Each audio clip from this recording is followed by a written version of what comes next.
This is just a sample of the audiobook. To get the complete audiobook, access the link posted in the first comment.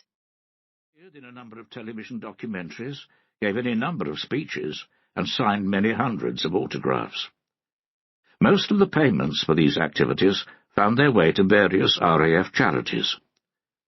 The reason for this change of heart was obvious.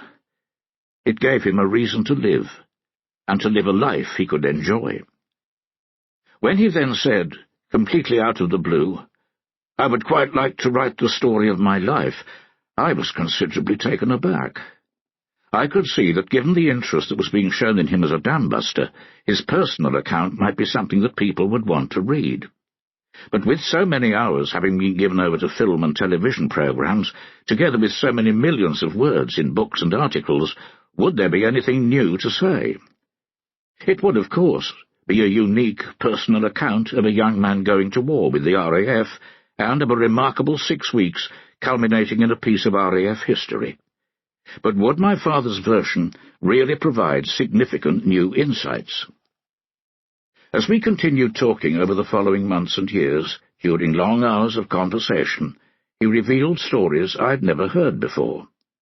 It became clear that the answer to my question was yes. He did have something new to say. He talked in depth about his childhood, his RAF training, what it was really like going to war in a Lancaster bomber, and his life after leaving the RAF in 1961. As he did so, it became clear that this was indeed a remarkable tale, but for different reasons than either he or I might originally have envisaged. Gradually, I began to realize that his stories had something to offer on a number of different levels. He was born in November 1921, the 6th child of an impoverished farm worker. Today, at the age of 92, he lives alone in a small apartment in a well-run retirement village in Bristol. He suffers the inconveniences and indignities that old age inevitably brings, but he is well supported locally and by a large and devoted family. Had it not been for those 6 weeks in 1943, his life would probably have gone unnoticed by anyone apart from our family and a few close friends. Yes, he is a war hero, and like many others who served in Bomber Command during World War II, he deserves to be recognized as such. But this is also the story of a young child who in today's world would be called neglected or abused, and might even be taken into care. His is the story of someone who, through a series of accidents or twists of fate, was able to serve his country in a number of different ways, and whose life has been far more fulfilling than anyone could possibly have imagined in those early years back on the farm. Throughout his life, a number of events totally outside his control have shaped his destiny. At first, he wanted to call this book, "How Lucky Can You Get?" and I understand why he would want to use this wartime expression.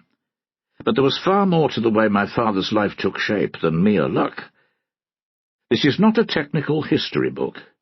It's a personal story of a young man growing up, beginning to make his way in the world, and then fighting for his country, devoting himself to serving his country both in uniform and in later years of public service, either through teaching or through caring for people with mental health problems.